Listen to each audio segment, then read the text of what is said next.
Goedenavond dames en heren, welkom weer in het Alzheimer Café in Venray. Nou, u zult het ondertussen al zien dat ik tussen boeken sta, dus ik ben vanuit de bibliotheek met ons team hier aanwezig, omdat ja, de corona wederom ons parten speelt en dus dat wij wederom de opnames maken.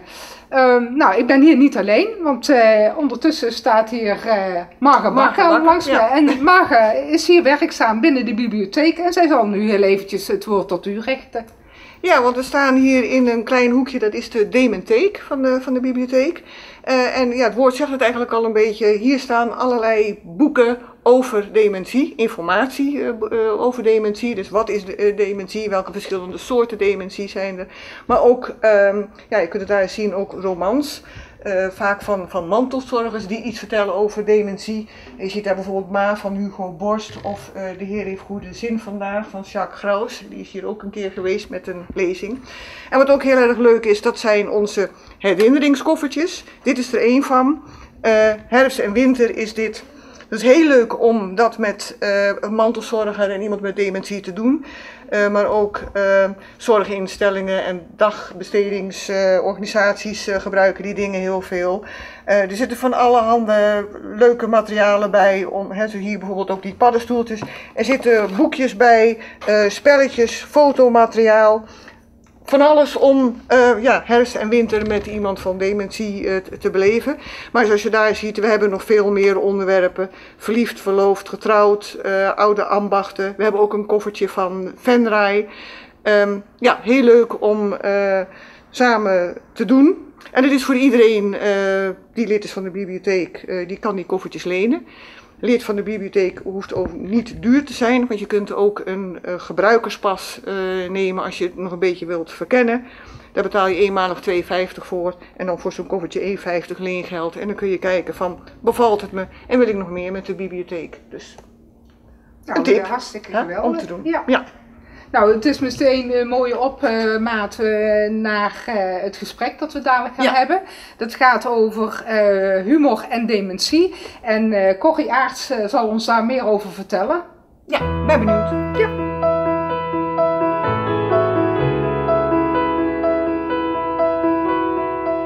Goedenavond dames en heren, welkom bij het Alzheimer Café hier in december. En ja, we zijn in de bibliotheek en het coronagegeven maakt dat we wederom de opnames op deze manier realiseren. Nou, vanavond hebben we wederom een gast uitgenodigd, want we hebben een thema en dat gaat over humor en dementie. Nou, dat is wel een heel specifiek thema en daarom wil ik me nu richten tot Corrie Aerts. Welkom in ons Alzheimer Café Venray. Dankjewel.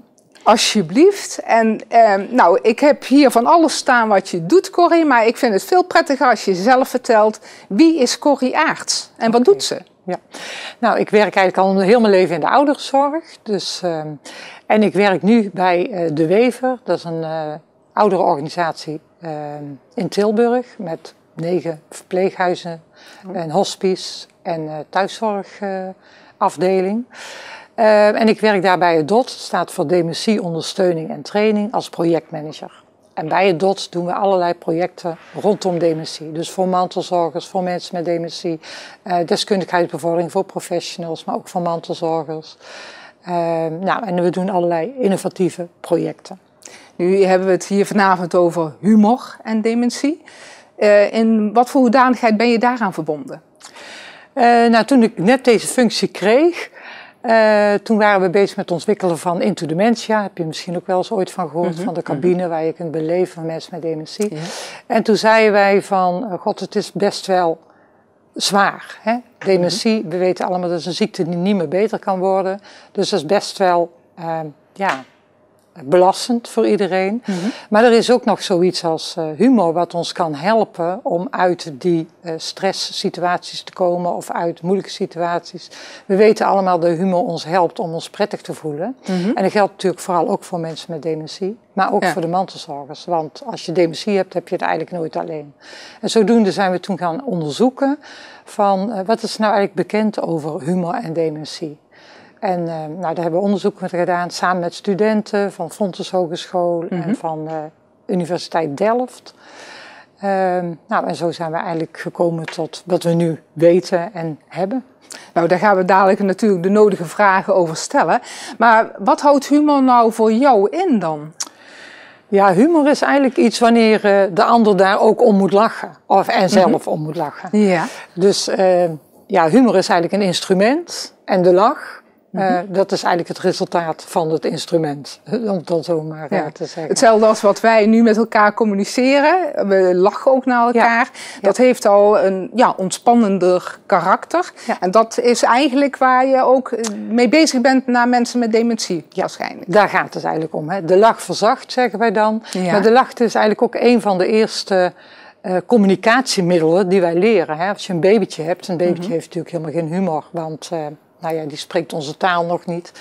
Maar zo gauw als wij een babytje zien, dan beginnen we al meteen te lachen tegen de babytje. En eigenlijk na 1 dag, dan heeft hij al van die trekjes en zeggen, oh kijk eens, hij lacht naar mij. Dan zijn we helemaal blij. Ja. Nou, dat is de eerste communicatie. Dus dat kindje, dat leert eigenlijk al van ons, als ik lach, krijg ik iets positiefs. Zijn andere mensen ook blij. En dan komt er een positieve sfeer en een positieve energie. Ja. En dat kunnen kinderen natuurlijk steeds verder doorontwikkelen. En het is helaas zo dat als we hoe volwassener we worden, hoe minder dat we gaan lachen. Hè? Want een kindje van 3 lacht veel meer dan jij en ik op een dag. Ja, want als je dan zo kijkt naar mensen met dementie en de mantelzorger, dan zie je vaak dat lachen als het ware een stuk vergaan is. Ja. Ja. Hoe kun je daarmee omgaan dan? Ja. Nou ja, mensen die verleren het een beetje door de situatie. Hè? Dan wordt het gewoon steeds moeilijker.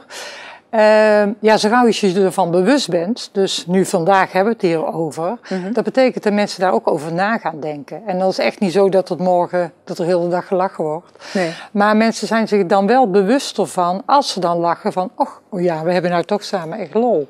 Ja. Of er is toch wel een leuke situatie, of ik vind dit toch wel heel fijn. Ja. Dus het helpt. Door erover te praten helpt ook een stukje bewustwording bij die mantelzorgers dat het ook gewoon mag. En dat het voor jouzelf heel prettig kan zijn, maar ook voor jouw naasten met dementie. Het fijn is als jij goed gehumeurd bent eigenlijk, hè? Want dat straal je toch uit. Absoluut, absoluut. Ja. Want je hoort wel eens mensen zeggen van, die man die zit alleen maar heel de dag te mopperen. En daar krijg ik zelf kromme zin van. Ja. En dan denk ik van, dat is gewoon jammer. Maar dan is waarschijnlijk dat stukje bewustwording, dat die ander kromme zin heeft, als het ware. En dat je dat zelf eigenlijk niet moet aanmeten. Is dat een beetje wat je ook bedoelt? Ook. Hè, dat is ook een van de dingen. Hè, van, het is natuurlijk zo, als het jou raakt als persoon, dan doet het iets met je. Dan kan je het niet meteen omzetten. Behalve als je bewust ervan bent, van god, iemand die raakt mij, maar de ander die heeft dementie, die doet dat niet expres, die kan dat zelf niet meer regelen. Ik kan dat wel regelen. Dus dan kan je daar anders mee omgaan. Je kan bijvoorbeeld zeggen van, bozerd of mopper de mopper. Ja, hè? En dan, zo gauw als je dat zelf doet, geef je daarna zelf ook een glimlach als je dat doet. Want dan vind je dat zelf een beetje grappig. En de persoon met dementie ziet dan aan jou een mimiek dat jij lacht. En dat geeft voor hem dan ook of haar een andere energie. Dus bij mensen met dementie is de communicatie niet alleen verbaal. Hè, maar we weten ook allemaal dat onze gebaren, onze mimiek, onze uitstraling zeker zo belangrijk is in die communicatie met de ander, met de mensen met dementie. Ik heb wel eens, ik heb in de zorg gewerkt en daar was iemand met een vork de soep aan het eten. En dan was ik bezig van ork, soep eet je met een? Lepel. Goed zo. Maar dat gaf inderdaad al de schwung. En dat bedoel je eigenlijk aan te geven van, als je daar die kwinkslag aan kunt geven, dan maakt het al, ontkracht je eigenlijk de ernst van de zaak. Dat hij eigenlijk met een vork eet. En soep aan het eten is. Ja, precies. Ja. Het gaat juist om die kwinkslag. De humor gaat niet over een cabaretavond want dat kunnen we niet. Die mensen hebben daar niet voor niks voor gestudeerd. Ja. Dus het gaat echt om die kleine kwinkslagen en daar ook je bewust van zijn dat je dat kunt doen. Er gebeurt een situatie waar je door bent. Denk, god, moet ik dat nou weer doen? Of hoe komt het dat je dat niet snapt? Of ik vraag of je boven even een handdoek wil halen, komt hij naar beneden met een onderbroek. Ja. Nou, Dus daar kan je van alles van maken. Daar kan je boos om worden en denken, dan moet ik nog zelf naar boven voor die handdoek, want hij weet het niet te vinden of zij weet het niet te vinden. Ja. Maar je kan ook zeggen van, gaan we vandaag met onderbroek afdrogen? Of je kan het gewoon benoemen en daar samen om lachen. En dan maak je het gewoon wat lichter voor jezelf en voor de persoon met dementie. Want het is natuurlijk voor hun ook niet fijn om te merken dat ze steeds negatieve feedback krijgen op de dingen die fout gaan. Absoluut, want als het daarover gaat, dan kun je constant met elkaar in de twist zitten. Precies. En dan wordt het alleen van kwaad tot erger en dan heb je allebei geen fijne dag. Nee. Maar dan komt het er in feite ook op neer, als ik u goed beluister, dat constant grappen en grollen maken, dat het ook niet is. Nee, zeker niet. Nee, zeker niet. Dat krijg ik al niet klaar, maar ik denk dat meerdere mensen dat zullen beamen. En je moet dan heel hard werken, want het is niet te doen natuurlijk om dat te doen. Maar dat is ook niet meer leuk. Hè? Dus de grapjes die zijn juist leuk als er af en toe een afwisseling is van een grapje. En het hoeft ook niet iedere dag. Ja. Hè? Maar het helpt jou gewoon om minder stress te hebben. Hè? Want dat is ook gewoon bewezen uit alle onderzoeken. Mm-hmm. Dat als je humor hebt, dat je gewoon minder stress hebt. En dat er andere stofjes vrijkomen in jouw brein die jou prettiger gevoel geven. Ja. Nou is het ook van dat we voortaan een samenleving hebben met heel veel culturen. Zit daar ook een cultuurverschil in? Heb je daar ook rekening mee te houden? Ja, zeker. Kijk, humor, dat zit ook al in de taal. Hè? Of je nou in Limburg bent of in Amsterdam of in Groningen of in Friesland.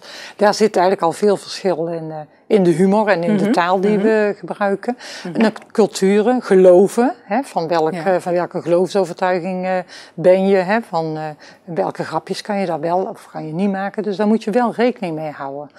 Dus het is van belang dat je wel weet wie er voor je zit als het ware. Ja. Want ik zit me nou zo te bedenken, als je dan, wanneer je dementerend bent, is het al anders. Zit daar ook verschil in wanneer je vooraan in de dementie zit en wanneer je verder gevorderd bent in de dementie? Ja, zeker. Hè. We zeggen altijd aansluiten, afstemmen op de ander. Mm-hmm. Hè. En dat is belangrijk. Dat is heel belangrijk bij humor. Maar dat betekent ook aansluiten en afstemmen op de fase van dementie waarin iemand zich bevindt.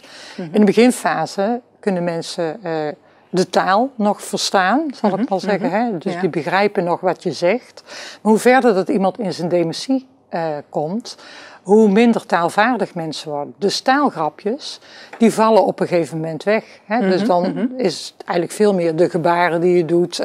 Nog een keer extra uitleggen, een grapje. Hè? Want bijvoorbeeld wij met z'n tweeën zijn aan het praten, we maken een grapje. En er zit hier iemand bij en die heeft dementie, hè? Een vriend van ons. Ja. En die snapt het niet. Dan moeten wij dat er even nog uitleggen, zodat die persoon met dementie ook weet waar het over gaat. Mm-hmm. En dan kun je wel denken, dan is de grap eraf. Maar het gaat er juist om dat de ander snapt waar de grap over gaat. Het gaat er niet om of ik het grappig vind. Nee. Maar het gaat er eigenlijk echt om of de ander snapt welke boodschap ik wil geven en welk grapje ik wil maken. En dat je samen kunt lachen.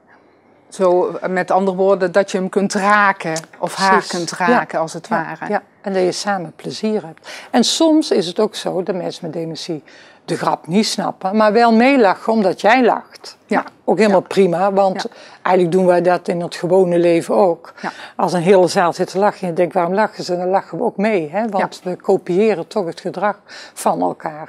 Heb je toevallig laatst Mindfuck gezien? Op de televisie? De laatste keer niet. Daar kwam dat ook in naar voren. Was dat heel met die lift. Was dat, nee, dat ging ook over dat ze mensen op een rijtje zetten, lieten een filmpje zien. En dat het effect van dat er eentje moet lachen en dat de rest mee lacht. Terwijl er iets te zien is waarvan je denkt, is daar nou iets om te lachen? Ja, maar dat is eigenlijk ook zo'n voorbeeld wat je zegt van waar je dus mensen mee kunt verleiden. Ja, en dat zie je heel vaak als mensen naar een dagverzorging gaan of een dagbehandeling gaan. Daar wordt ontzettend veel gelachen. Of in een verpleeghuis wonen, wordt ook heel veel gelachen. En waarom? Ja, eigenlijk gewoon omdat ze elkaar aansteken. Mm-hmm. Dan hebben ze samen gewoon heel veel plezier. En als we dan echt moeten gaan vertellen, waarom hebben we nou zoveel lol? Dan kan je eigenlijk daarna niet meer vertellen. Maar je hebt wel samen heel veel plezier. Dus het geeft een goede sfeer. Ja. Nou zit jij ook dat je workshops geeft en lezingen. Heb je dan bepaalde oefeningen die je dan doet wanneer je zo'n workshop geeft? Soms doen we een oefening dat we 2 situaties laten uitschrijven. Dus we hebben poppetjes en dan laten we de mensen even nadenken. En dat is toch nog heel moeilijk om daarop terug te pakken. Een situatie die bijvoorbeeld niet goed ging. Bijvoorbeeld iemand die wil vroeger naar huis op de dagverzorging. En die krijg je eigenlijk niet mee teruggepraat terwijl de taxi er nog niet is. En iemand wordt daardoor heel onrustig. Maar ja, je hebt ook nog andere taken en die wil je ook nog doen. Dus je bent eigenlijk als verzorgende of begeleider een beetje gehaast. Ja. Nou ja, en dan krijg je vaak een situatie die je eigenlijk niet wil. Die je geen van tweeën wilt. De persoon van dementie, die kan niet naar huis. Dus die krijgt niet wat hij wil. En jij als verzorgende krijgt die persoon niet even rustig. Nee. En dan geven mensen eigenlijk de opdracht van... ga nou eens kijken van... hoe zou je er nou met een kwinkslag of met een grapje... of op een andere manier... die stemming kunnen omdraaien. En het is een kwestie van oefenen. Het is net als een marathon lopen, doe je ook niet meteen. Ja. Dus als je van jezelf niet iemand bent die heel snel grapjes maakt, geldt dat hierbij ook. Dan ga je gewoon oefenen en word je bewust wanneer dan iemand lacht om jou. Dan denk je van, ze vinden me eigenlijk toch wel leuk. Dus de volgende keer kan je dan ook makkelijker een grapje maken. Ja. Nou, en het voordeel bij mensen met dementie is natuurlijk dat je soms dezelfde grap kunt maken. Want als het 1 keer goed inslaat en iemand vindt het leuk, kan je daar een volgende keer nog een keer doen. Het is niet zo dat je altijd steeds hetzelfde moet doen. Ja. En je kan ook afkijken bij andere mensen. Hè? Want de ene is nou makkelijker in het maken van grapjes dan de ander. Maar als je afkijkt bij iemand anders van hoe doet die dat nou? Kan je daar zelf ook dingen uit opnemen. Maar het belangrijke is wel altijd dat je bij jezelf blijft. Kijk, ik ben geen Joep van het Hek of of je hebt ook wel eens op een verjaardagsfeestje dat iemand altijd de hele verjaardag aan de gang maakt. Dat klopt. Zo iemand ben ik ook niet. Dus zo iemand moet ik ook niet willen zijn, want past niet bij mij. Dus je moet wel blijven bij wie je bent. En hoe klein het ook is, als je het samen fijn hebt en je kunt samen die lach op elkaars gezicht toveren. Ja, dat is eigenlijk het doel van het project Humor en Dementie. Mensen ervaren vaak stress, naar aanleiding van dat hun partner dementie heeft. Hoe ga je daar dan mee om? Ja. Nou, iedereen gaat er anders mee om. Hè? Dus je moet jezelf ook al een beetje kennen om te weten wat doe je als je stress. Als ik stress heb, ga ik hard werken. Ga ik poetsen, dan ga ik gewoon hard werken. Fijn, want is mijn huis meteen netjes. Ja. Maar ik ken ook iemand die heeft stress en die gaat alleen nog meer zorgen en bezorgd zijn. En die durft eigenlijk niet te gaan slapen, want de partner heeft dementie. En met als gevolg dat iemand natuurlijk oververmoeid raakt. En een ander, die gaat bij stress juist grapjes maken. Dus zo heeft iedereen zijn eigen copingstijl. En daar hebben we van jongs af aan onszelf aangeleerd. Maar wat je hebt aangeleerd, kan je ook weer afleren. Dus als je weet dat iets niet helpt... Kijk, dat harde poetsen van mij niet altijd helpt om mijn doel te bereiken. Zo gauw ik dat weet en ik ga hard poetsen... dan ben ik me van bewust, ik ben iets aan het doen wat niet helpt wat ik nou eigenlijk als oplossing wil. Ja. Ik kan er beter op een andere manier mee omgaan. En zo zou je dus humor ook als een soort, wij noemen dat in de professionele taal copingstijl. Dus van hoe ga je om met moeilijke situaties. En iedereen doet dat op zijn eigen manier. Maar zo gauw als je bewust bent van hoe jij daarmee omgaat, wat je doet, dan kan je het gaan veranderen of aanpassen. Want heel veel mensen zeggen ook, maar ik wil me niet veranderen, ik ben goed zoals ik ben. Ja. En dat is ook zo, je bent ook goed zoals je bent. Maar waar je last van hebt, daar wil je eigenlijk toch het liefste van af. Als ik een zere vinger heb, wil ik daar van af. Dus dan ga ik mijn best doen om daar iets anders aan te doen. En dat geldt dus natuurlijk ook voor dingen die in ons brein werken. Waar we ons eigen zorgen over maken. En als ik heb geleerd dat als ik lach, dat ik dan even zorgeloos ben, dan valt er een last van mijn schouder af. Dan zou je daar bewust kunnen gaan inzetten. En hoe doe je dat bewust inzetten? Want daar hebben we het zo mooi heel de tijd over. Maar dat is misschien juist net die trigger. Precies, ja, dat is als er iets gebeurt, dat je in ieder geval al bewust bent van hier gebeurt iets. Ja. En dan kan je kiezen. Okay. Bijvoorbeeld, jij laat... Dat je je realiseert van, dat is fout gegaan. Hoe kan ik dat nou in de toekomst bijvoorbeeld anders doen? In plaats van boos worden, Ja, tot 10 tellen en dan misschien inderdaad die kwinkslag waar jij het over hebt erin leggen. Er was een mevrouw bij ons die meedeed aan het project Humor en Dementie. Dat wij gingen onderzoeken. Hadden we een focusgroep met mantelzorgers van mensen met dementie. En die zei van, ik durf bijna geen boodschap meer te gaan doen. Want mijn man gaat dan de tuin in. En ik wilde niet meer, want hij is al een paar keer gevallen. En toen was ze bezig met ons over humor te praten. En toen was die mevrouw in die weken ook weer een keer boodschappen gaan doen. En ze komt thuis. De man zat niet in de kamer. Dus ze riep, Kees, Kees. En ze keek naar buiten en ja hoor, Kees lag op Den Hofpad. Ja, dat is in Brabant. Dat is in Brabant, hè. Den Hofpad. Ja.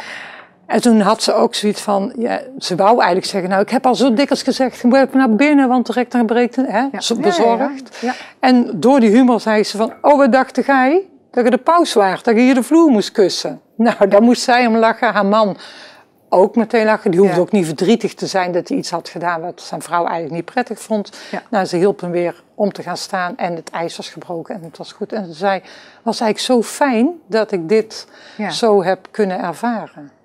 Dus er was echt wel in één keer zo'n eye-opener voor haar van, als ik het op die manier, dat werkte perfect. Ja, ze hebben het wel voor haar als voor hem. Ja, precies. Ze hebben het wel zoiets over de roze bril. Hè. Die zie je alles door een roze bril of je ziet het door een donkere bril. Ja. En als je daar zelf ook naar kijkt van, welke bril zet ik eigenlijk op in deze situatie? Of terugkijkend, hè? Want leren is ook eigenlijk een glijdende schaal. Hè. Eerst ben je onbewust van wat je doet, dan ben je bewust onbekwaam, hè? Bewust dat je eigenlijk niet weet hoe het moet. En dan ga je bewust inzetten van die humor. En uiteindelijk doe je het onbewust. En dan noemen we dan onbewust bekwaam. Hè?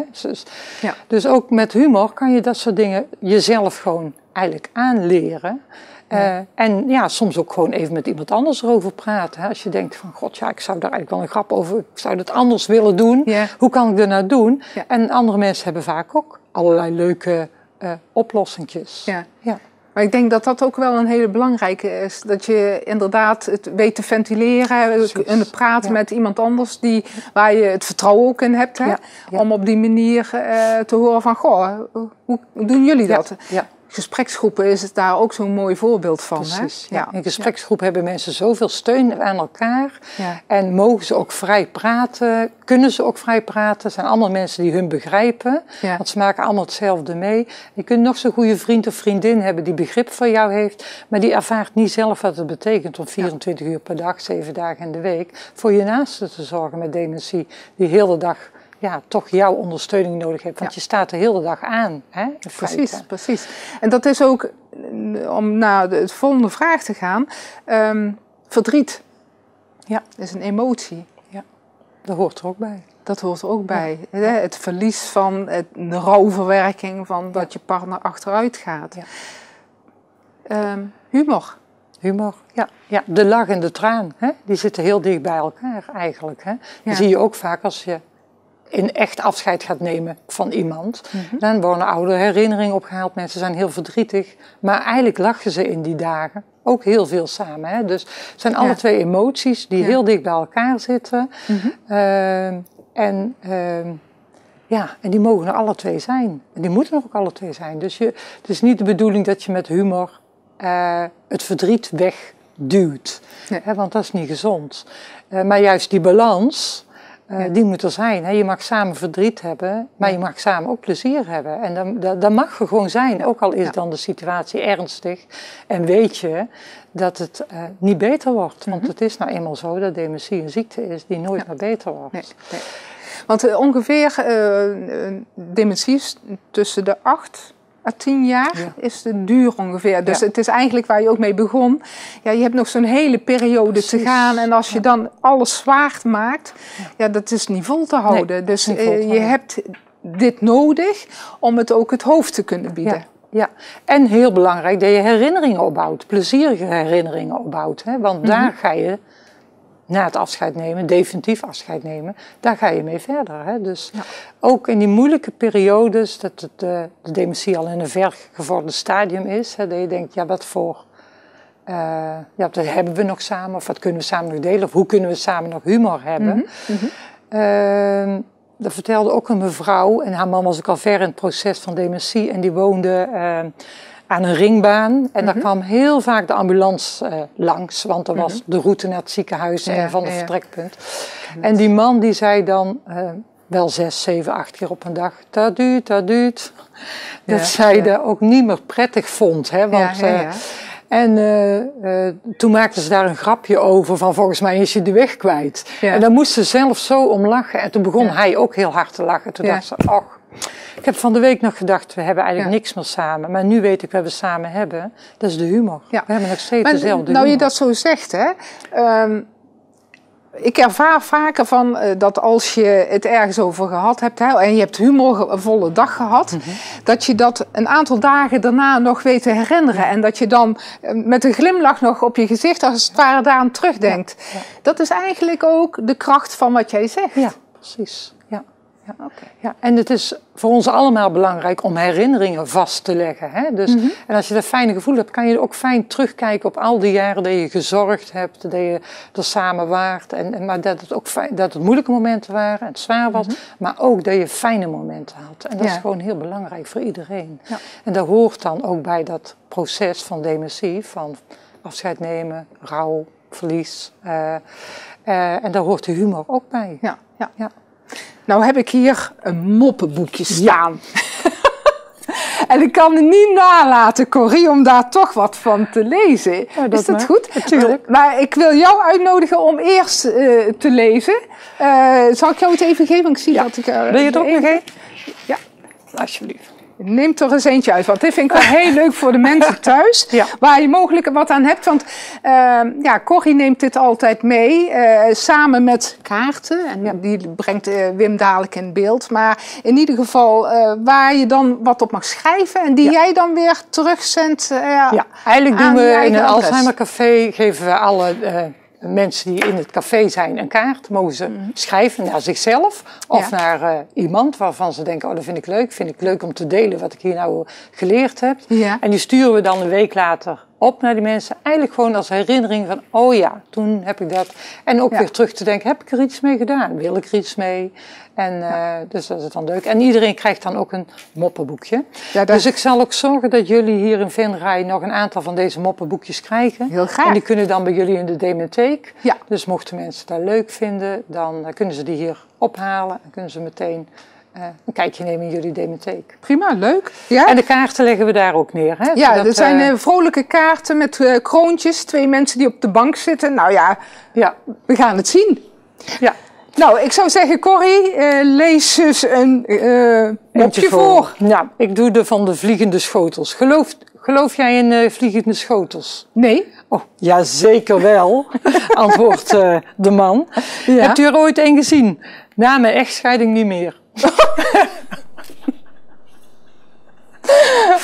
Dat zijn zo van die dingen, hè? Ja. Een ober vraagt aan zijn klant, eet u graag wild? Waarop de klant antwoordt, nee, ik doe het liever rustig. Ja. Nou ja, heel simpel, maar gewoon... En we hebben ook gekozen voor simpele grapjes, omdat deze grapjes eigenlijk ook voor iedereen toegankelijk moeten zijn. Hè? Want je hebt natuurlijk heel veel grappen die niet iedereen leuk vindt. Hè? Al kijken we naar de tv. De ene houdt van Joep van het Hek en de andere houdt van Mr. Bean. En weer een ander houdt van, Lauren Hardy. Lauren Hardy, ja. Dat waar je al precies ziet wat er gaat gebeuren. Precies. Hè? Ja. Daar loopt de humor of de spanning eigenlijk op. En dan in één keer is er die ontlading en dan moet je daar eigenlijk om lachen. Ja. Nou ja, en dan maken we allemaal wel een keer mee. Hè. We zien op straat iemand vallen. Of we slaan zelf met een hamer op onze vinger. En dan, maar dan moet je ook zo lachen eigenlijk. Ja. Maar het doet zozeer en toch moet je lachen. Ja. Dus die emoties zitten heel dicht bij elkaar. En dus toevallig maar net hoe je daarop reageert. En soms kan je het sturen en soms kan je het ook niet sturen. Nee. Maar wat vooral belangrijk is, als je grapjes maakt, maak grapjes over jezelf of over een algemeen iets. En niet direct over de persoonlijke kwestie. Niemand uit. Hè? Lacht niemand uit. Ja. Kijk, kleine kinderen lachen iemand uit als ze zelf iets kunnen. Als een klein kindje kan fietsen en jij kunt als klein kindje niet fietsen, dan denk je, jij kunt niet fietsen. Ja, heel en waarom? Omdat iemand het zelf al kan. En die voelt zich dan wat groter en die durft dan daar grapjes over te maken. Maar als hij er zelf nog niet kan fietsen, zal hij geen grapjes maken over dat fietsen. En dus zo zijn er ook allerlei niveaus waarop wij grappen maken. Hè? Als wij de Engelse taal niet goed kennen, kunnen we ook niet om de Engelse grapjes lachen. Want die kennen we. Maar iemand anders die kan wel goed Engels taal en die lacht jou bij wijze van spreken uit omdat jij de grap niet snapt. Ja, dat merk je ook bij de bewindslieden, hè? Van die de Engelse taal goed beheersen en ik ga geen namen noemen. Doe dan maar niet. Nee, laten we het hier maar bij houden dan. Ja. Nog een laatste vraag aan je, Corrie. Want wat dat betreft hebben we het echt de hele tijd over humor gehad. En wat vooral bijblijft is blijf vooral bij jezelf. Want dan breng je het over. Ja. Luister naar jezelf. En onderken als er iets moeilijk is, maar probeer het met de kwinkslag om te buigen. Ja. En ik wil nog wel even iets zeggen over mensen met dementie. Want mensen met dementie vinden humor heel leuk. Daar waarderen ze ontzettend goed. Maar willen zelf soms ook grapjes maken. En dat doen ze dan ook eigenlijk om goed te zijn voor jou en om het jou ook fijn te maken. Ja. En dat is ontzettend leuk, moeten we ook echt stimuleren. Maar soms moeten we het ook begrenzen. Hè? Want soms blijven mensen in dezelfde grappen. En dan mag je ook begrenzen. Hè? Dat is op zich ook niks mis mee. Ja, daar heb je me gelijk in. Maar het is ook wel heel goed voor iemands zelfvertrouwen en eigenwaarde als we ook echt lachen om de grapjes. Ook al heeft hij die gisteren ook al een keer gedaan en eergisteren ook datzelfde grapje. Ja. Maar het voelt gewoon goed voor je zelfvertrouwen dat je dat doet. Dus vergeet vooral niet om die mensen ook in hun waarde te laten. Nou, beter kunnen we het niet afsluiten. Nee, dat denk ik ook niet. Nee. Nou, ik hoop dat jullie hier heel veel plezier aan hebben. Nou, zeer zeker. Ik ben in ieder geval daar heel veel over te weten gekomen. Ik wil je heel hartelijk danken namens ons team van het Alzheimer Café Venray. Wil je hartelijk danken, nogmaals. En dan kijk ik nu heel even in de camera, Corrie. En dat heeft te maken met het gegeven van dat wij in januari weer terugkomen. Het nieuwe jaar. Nou, hopelijk wordt het een humorvol jaar, hè, om heel even op ons thema terug te komen van vanavond. Dat het ook een mooie, zalige kerst voor iedereen mag zijn. 10 januari, dan gaan we het hebben over het huis in je hoofd. En dat boekje heb ik hier al liggen. Het huis in je hoofd. En dat is geschreven door Suzanne Willems. En zij komt hier zelf over vertellen. Het gaat over iemand die dementie heeft. En wat speelt er zich af in de hersenen. Dus wat dat betreft in kindertaal geschreven. En nou, wij zijn er helemaal wauw van. Dus ik hoop dat u dat dan ook bent. En mogelijk is het live, maar ik heb er een hard hoofd in, eerlijk gezegd. Maar goed, op deze manier, met alle hulp van PLMA's TV, komen wij er ook. Dus daar wil ik heel hartelijk danken. Nogmaals, iedereen, fijne kerst, goed uiteinde, goed begin 2022. Dank u wel.